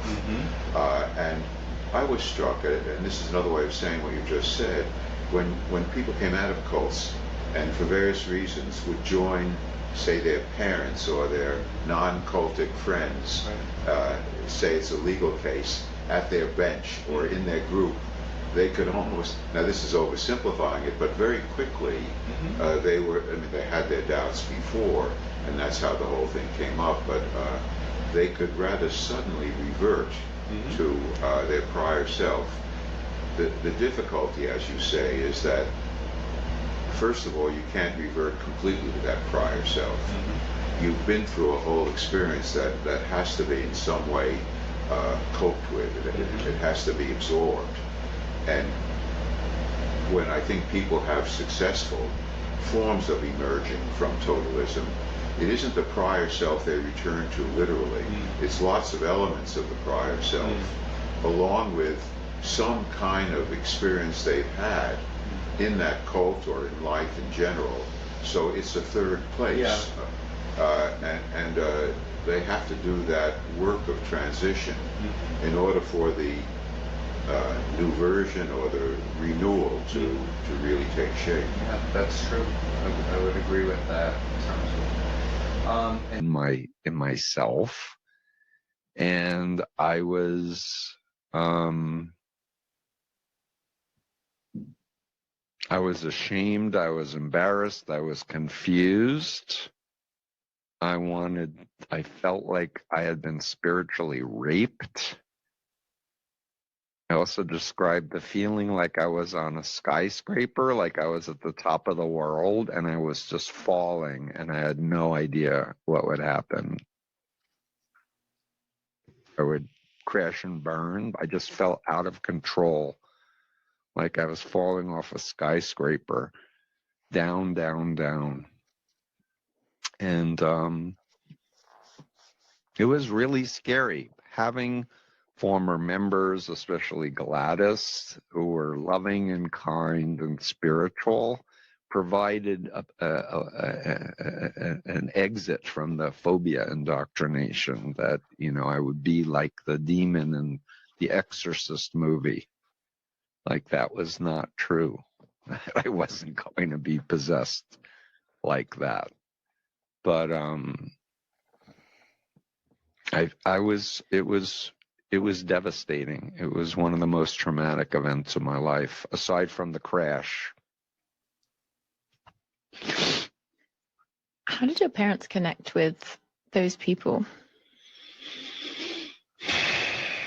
Those people meaning the people who they hired? Sorry, yeah, the deprogrammers. So there was a fledgling movement led by a Rabbi Davis in New York about the Moonies, because we were recruiting a lot of people on a lot of campuses. And I'm just going to talk real quickly about Rabbi Morris Davis, because this is like what I say. Stephen Hassan has some incredible stories and life experiences that he's had, but he doesn't really talk about them. He just has sound bites of his experiences.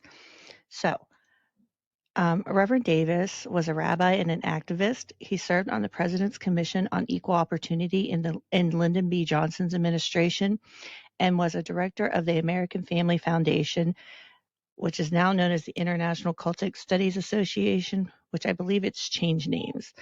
And there were some things with that. Davis was also the rabbi of the Jewish Community Center of White Plains, New York, and a regular contributor to the Jewish Post and Opinion. And he did civil rights work. In 1952, he founded the Kentucky Committee on Desegregation. In 1965, he walked with Martin Luther King Jr. in Alabama on the third of the Selma to Montgomery marches and was appointed to the Equal Employment Opportunity Commission by President Johnson. And then he gets involved with anti-cult activity in opposition to the Unification Church. In 1970, when two of his congregants' children joined the Unification Church in the United States. So he kind of educated himself about the nature and methods of groups that he considered to be cults. And he assisted the parents of, quote, cult children. And he did those things. So I came across an article. It's in the New York Times from January 21st of 1979.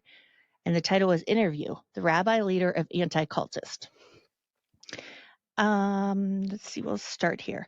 Rabbi Davis, the leader of the Jewish Community Center of White Plains, has gained national prominence in organizing families seeking to persuade their children to leave religions and pseudo-religious cults. He continues to offer advice, although his organization, Citizens Engaged in Reuniting Families, has been turned over to others. Quote, they all, he said, have most of the same ingredients: Jonestown, Unification Church, Hare Krishna, Scientology, Synanon, The Way, Children of God, Circle of Friends. And if you put them together, you've got it. Recipe for an explosion.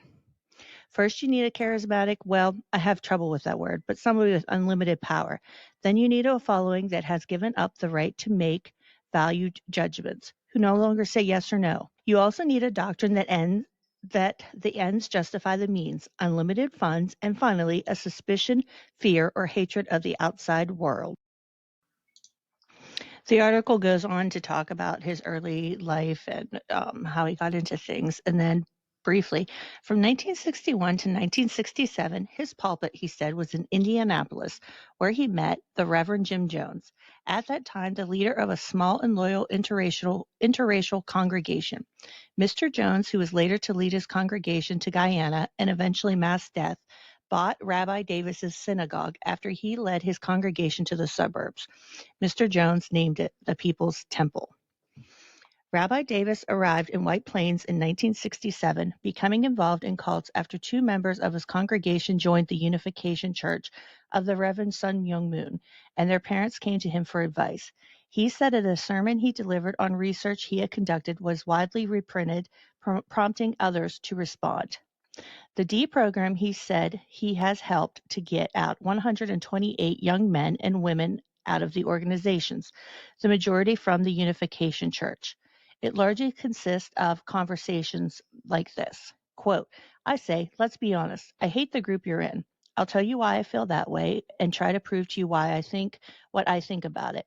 But mostly I just talk to them about their values, that they have been messed up in their lives, and try somehow to begin to get them to make value judgments outside the movement. If they talk to me, I'll get them out. Of course, I get the easier cases.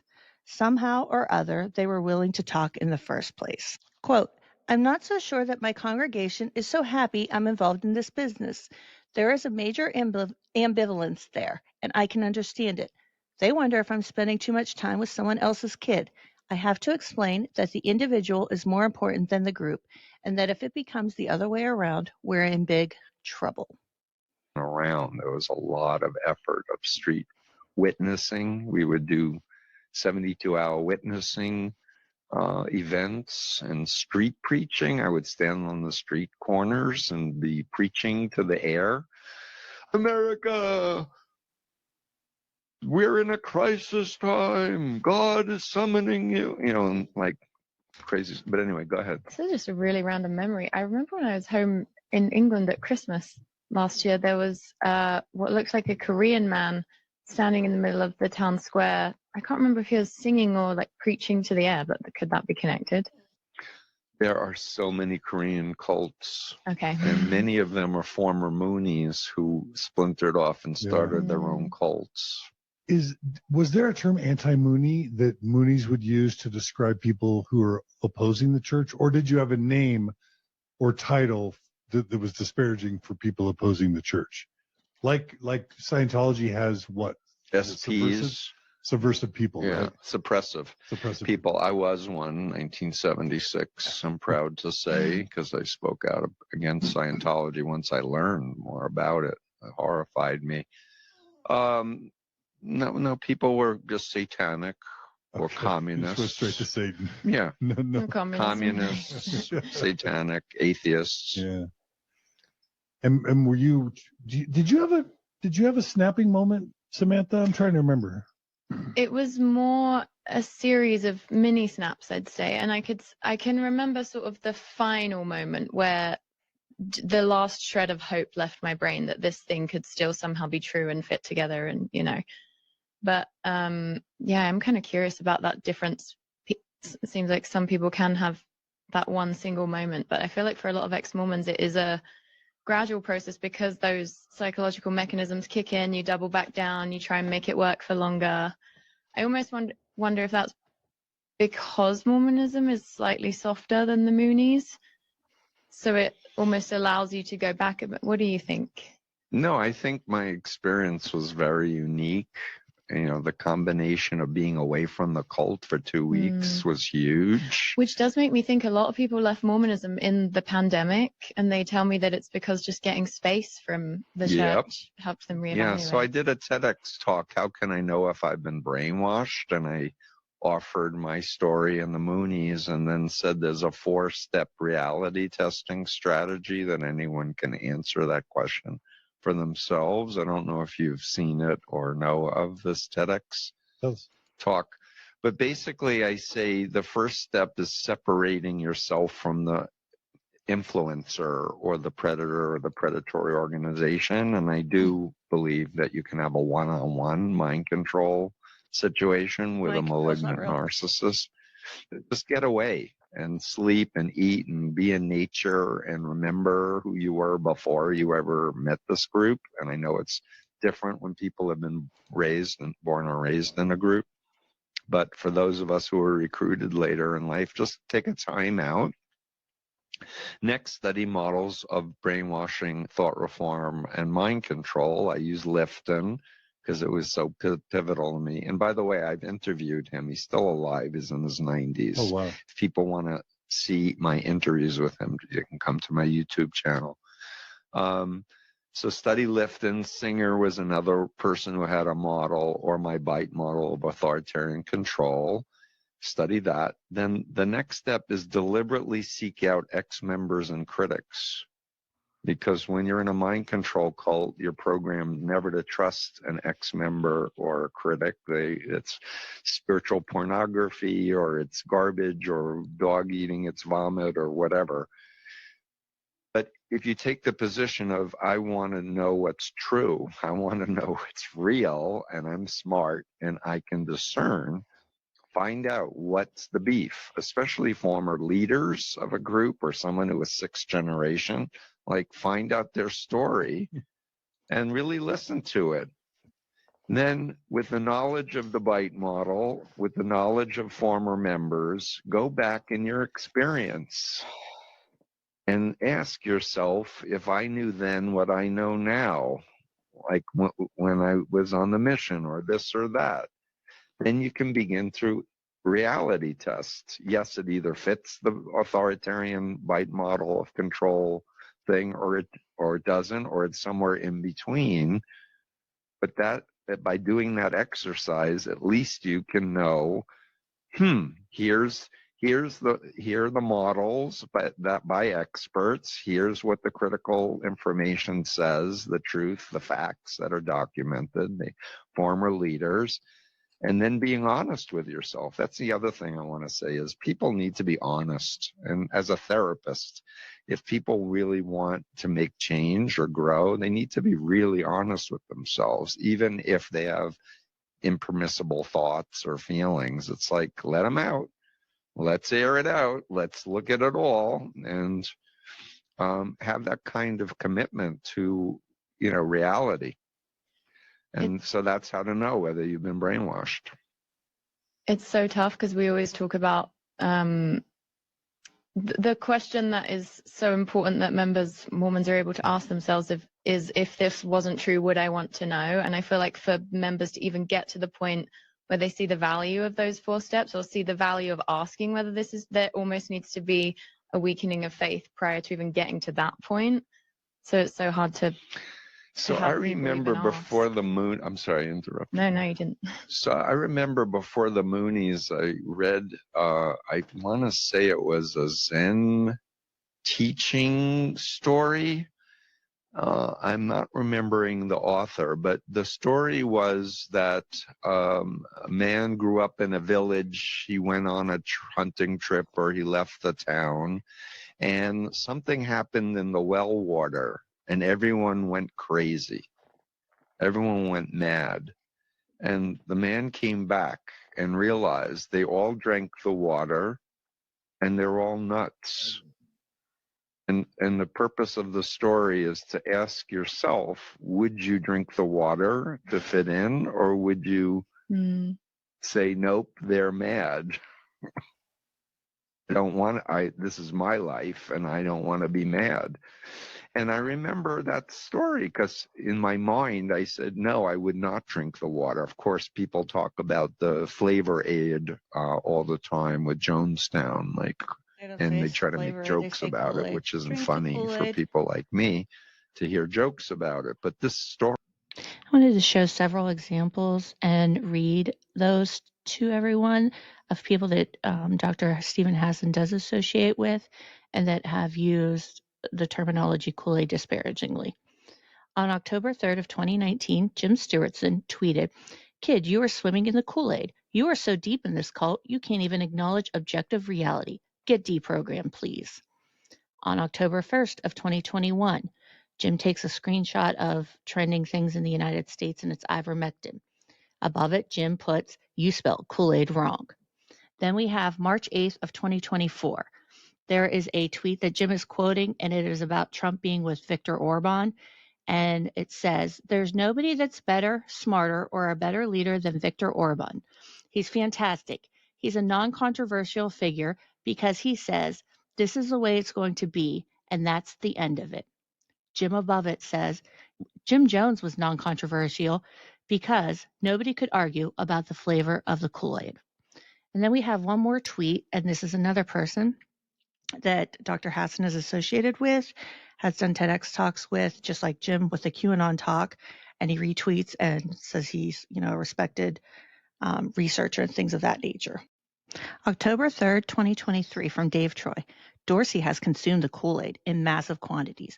The only hope Blue Sky has is that it escaped his grasp. Thinking anything else is naive."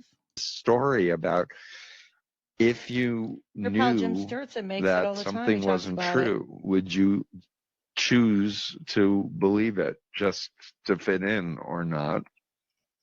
And again, we'll talk more, I guess, tomorrow, but I like to teach people social psychology and how the mind works and explain our biases of consciousness and to build a framework. Because I believe if you talk to Mormons and ask, what do you think of the Chinese Communist brainwashing programs right now, that they'll say it's terrible Brainwashing and is that not it's real. immoral and illegal, but they won't know anything about what's happening there. But that's the bridge. You find something that they would say is wrong and evil and bad, and then you break it down and explain the variables, and then you're creating a platform for analysis of your own experience. And I think I want to make sure, and there are a couple more questions I want to ask before we tie up. Okay. But I'm going to make another plug for your course, because you have a Foundations of Cults. It's a foundational course. I aimed it for clinicians initially, but people have been taking it who are ex-members or relatives who have a loved one in a cult that they're trying to help. Money, let's plug it. And it's just the foundational knowledge. There's much more to describe about how to actually talk to people in an effective way. But it's over 9 hours, and I think it's a very good value for people, because it's basically the equivalent of 1 hour of my time of talking, doing a consult to take the course. It's almost 10 hours. Yeah, and I just included a link to it in the comments, and we'll include it in the show notes. Cool. But, I mean, come on. This guy's a legend.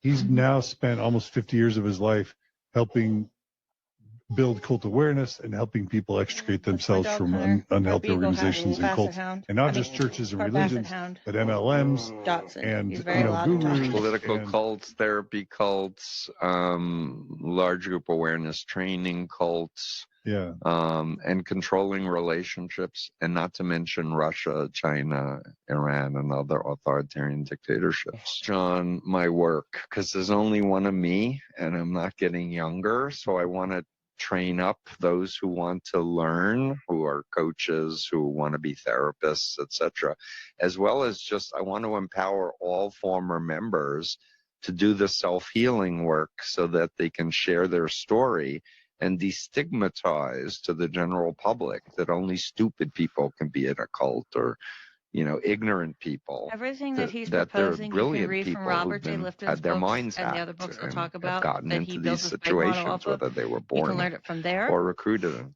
General social psychology. Please support Stephen Hassan in his work, and buy the course.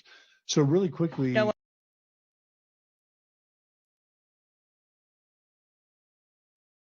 Snapping moment. You had the snapping moment. You had this devastating 3-hour cry. Because of this intervention, you realized that you had given your life and everything to a cult. And much of what Stephen were those final teaches is steps outdated to and not leave? updated And were you for terrified the dynamics we face today. to He's leave, still living especially in the since you had ascended at such a high level?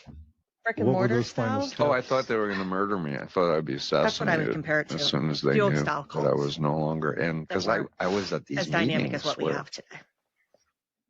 they trusted my loyalty. And I wound up giving all these speeches to the U.S. government and outing them.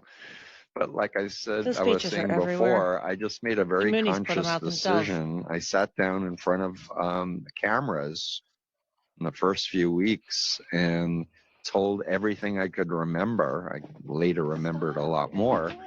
But I put them in lawyers' safes and said, if I die, if I'm killed, this should be released. These You are should VHS tapes. This was before Betamax? VHS. This I may have been 8mm or something. Do these This was still exist? 76. Do they I have still exist? no idea. Oh, wouldn't that be cool if they still Yeah, existed? drop them on the YouTube channel. I put them in. I had 2 copies, and I had lawyers say, if anything happens to Steve Hassan, we have all of his recordings, and they will be released publicly, and there will be such bad public relations you'll never recover from. The other thing I did was I really tried to align myself with high-profile people, politicians, people in the Jewish world. Came to my defense, but I pretty much said, me, and I'm telling you, if you try to stop me, I will work harder to expose you. And I've used that, and I really feel like I've been gifted my life. Like I never imagined I'd be 47 years doing this work. I'm a cancer survivor from 16 years ago. I had lymphoma. And that's another good. discussion about how Glad. important good sleep is, 7 to 9 hours. John DeLynn, Tell sleep, Jim 7 to 9 Stewartson. hours. What are you Wink, smiling wink, at, nod, Samantha? nod. You just seem like someone that might be underslept. No, but people who are Jim raised in Stewartson, cults where 19 they hours don't a day sleep online. properly, that's one of the most important things for their health and recovery is like realizing we are in our bodies and we have to take care of our bodies. Mm-hmm. And it's a very wise thing. And a toxic thing with a lot of cults is believing that your body's evil and that you should ignore the pain that you're suffering versus go to a doctor and find out you may have cancer and you need surgery or radiation or chemo or something. That happened with me with the golf ball in my armpit. Anyway, but I feel very at peace. I make my decisions, based on I want to do something valuable every day to contribute to help more people. Yes, you want. I was just going to say, it's one thing. Most people, I don't know, at least in many of the high demand religions I'm aware of, they never leave. So it's a monumental act to figure it out. And by the way, there's a lot of people these days in 2023 in Mormonism who figured it out, but don't have the courage to leave. So there's figuring it out. That's monumental. Having whatever resilience and strength and courage to just figure it out and openness. Then there's deciding to leave. That's a whole nother major milestone. But there's so many people that would leave and just disappear and just say, I'm running as far away from this as possible. So not only figuring it out and leaving, but then deciding not only to speak up and be an activist. That's a third major step that you took. But then the fourth is dedicating your entire life to helping others. What the heck were you thinking? So what there's led a to all story. four? What is it about you that had you take all four of those steps versus other people that would stop far sooner? It's like that Spider-Man meme where the two Spider-Men are looking back at each other. I've only got 20. So, by the way, Spider-Man was in Queens, by the way, which was my borough. So of all the superheroes, I've always liked Spider-Man a lot. So there's another piece to the story that I think your listeners may want to hear to answer your question, and that is, so at the point that I cried and I said, I don't want you to drive me back, I said, my brain is fried and I don't want to make any commitments or decisions for the next 3 months. I need to figure this out because I felt totally overloaded and really confused. I said to my father, you need to go get my stuff out of this location. I have all these internal documents that are really important. I signed a notarized document. He went with the police to the location of the Mooney house. They tried to stall and go through my stuff, but we got all the main speeches out. So I was already thinking ahead. But the big thing that shifted for me is I just started reading again. And I had been reading 2 to 3 books a week before the Moonies, and I read nothing in the Moonies other than Mooney material and stuff. So my concentration was shot, even my recollection of what words meant. I had to read a dictionary again to remind myself what words meant.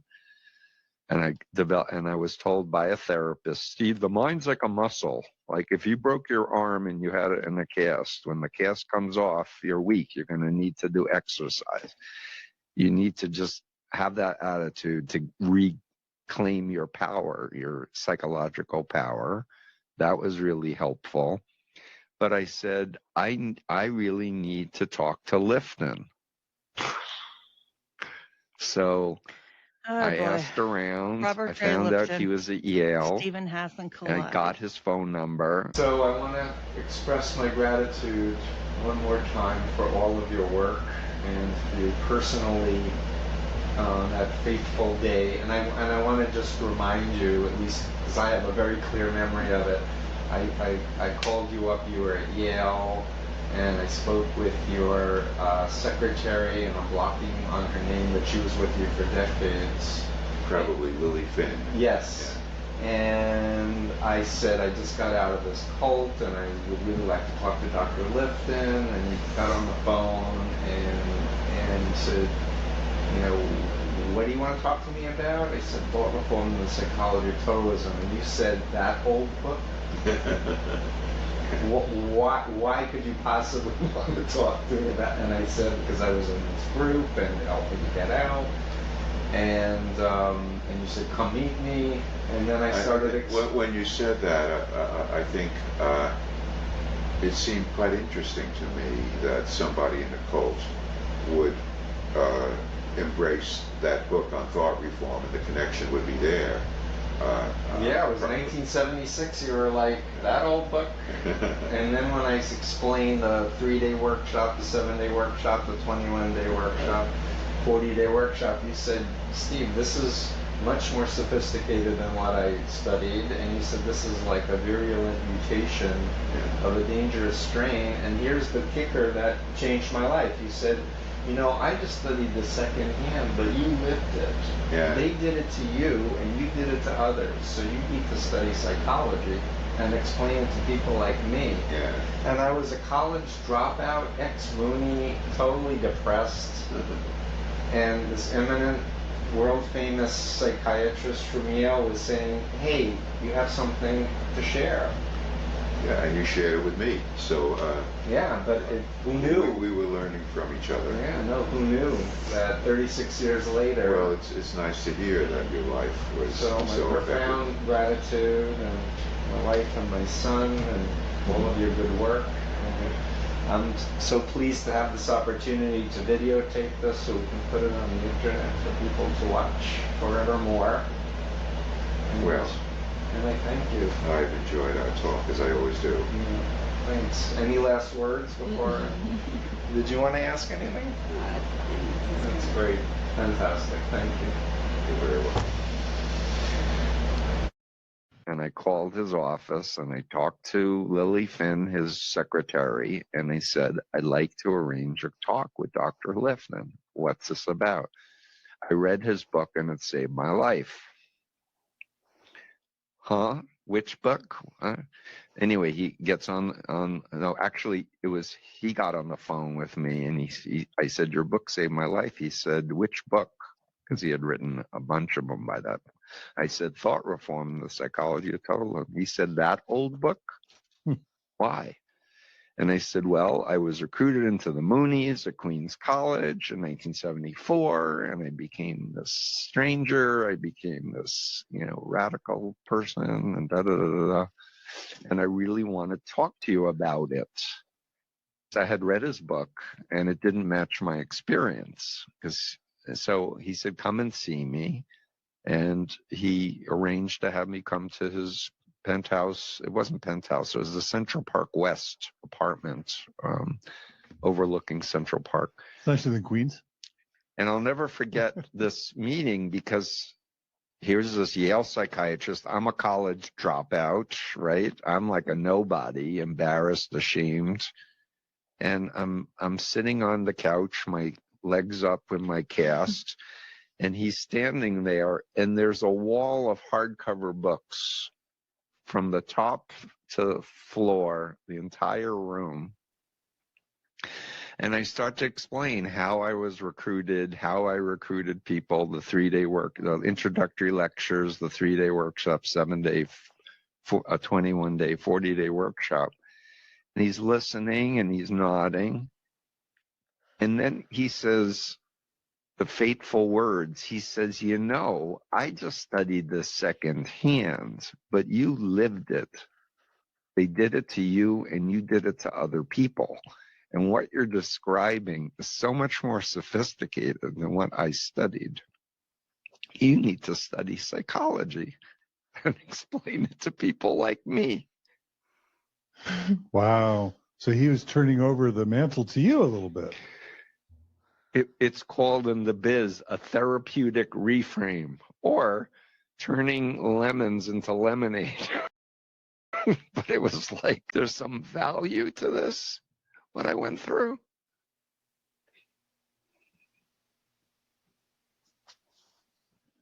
So, and then I started meeting ex-members of Scientology and other groups. I'm like, holy. Are you feeling emotional right now? Yes. Oh, I'm tearing up. Oh.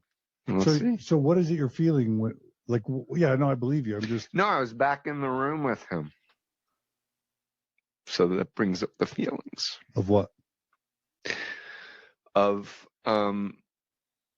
how lost I was and how confused.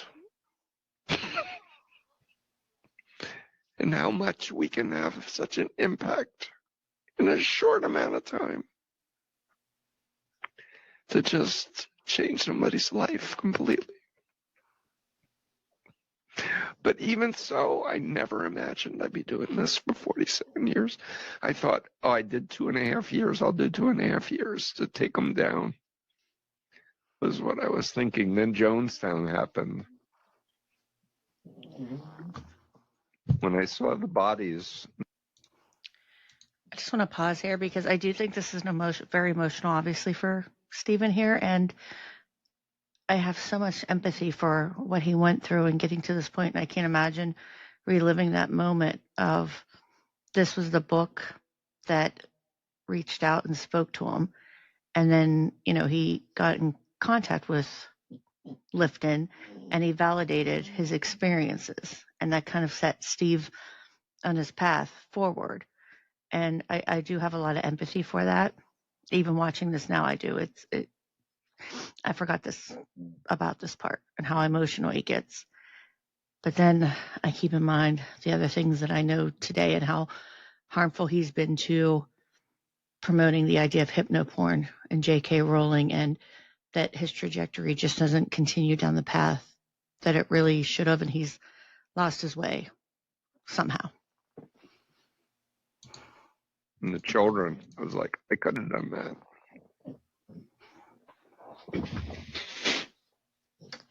So that's what propels me to this day. Because you never know. Like, I'm doing this talk that could be somebody in another country hearing this story and might ignite them. Life is precious. For what it's worth, I do know of one person, and I'm not going to name who that is, that I've had contact because of another person that I do some things with, work with, and they do know of what Stephen Hassan and how his career has gone now, but he was very instrumental in helping them when they left the cult that they were in. So he does still have that reach and helps people and does help people. And I think that's admirable. It's just the way he goes about things. And I would like Stephen to take an inner look at that and the things that he's saying and the harm that he's doing, and maybe try to retool that, because I do think he has something valuable to offer, and he did in the beginning.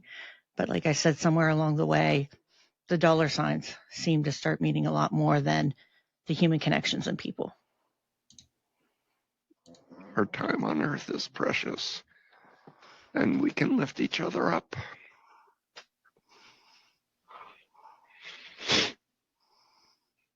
I think we had to end there. What do you think, Samantha? Yeah. That's super powerful and super beautiful. And I really. And I thank my deprogrammers. I have a blog, with pictures on my 40th anniversary of my deprogramming. I'm ever grateful. One became a psychiatrist, one became a social worker.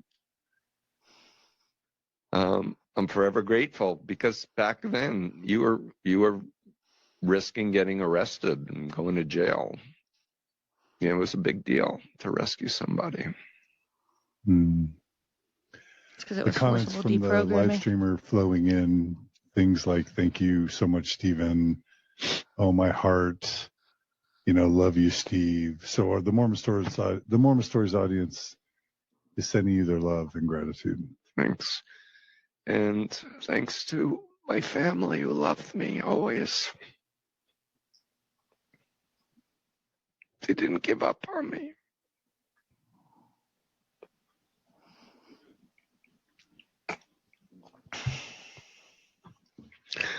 Love is stronger than mind control. I keep telling the people that. Don't give up.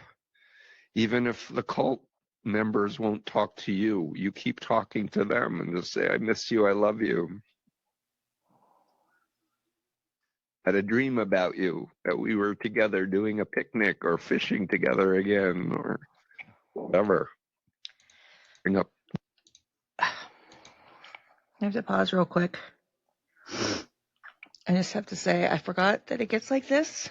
And as many problems as I have with Dr. Stephen Hassan, this part did get to me, and I forgot about that because of the loved one that I lost to QAnon, Pizzagate first. And then QAnon. And she's been gone since.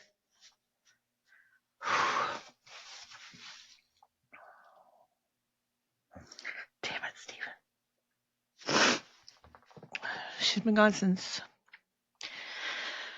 Pizzagate came out at the end of 2016, and then we had the first Q drop in 2017. And she's been gone since then. But maintaining the contact with her is very hard. And keeping that door open, which I've done even this Thanksgiving. I sent her a message saying I love her, and she was telling me how proud she is of me. So it is very hard, and I can connect with Stephen on this on a deep level. Good memories. Let them know that you love them no matter what. Even if they are in a cult, you still love them. You love their heart. You love their beingness. I think about that a lot with cult-like political ideologies these days, and how I think my generation and the one below it can be quite quick to cut off their loved ones for believing the wrong things. And obviously if there's not a healthy way for someone to be in your life, I understand that, and boundaries are important, but I just think like keeping whatever bridges you can, even if those bridges are like the favorite movie that you and your mom and dad share, like they matter, and they might lead to somewhere further one day. So I'm always an advocate for people not burning them, even if they seem tiny and And there are therapists you can have as mediators if there are violations from your childhood where you were unsafe or not protected. There are people who you can ask and say, would you be willing to contact people? And on the flip side, I've had former members come to me whose families have turned their back on them because they were so angry and hurt that they didn't come to their wedding, or they didn't go to see mom when she was dying of cancer to say goodbye.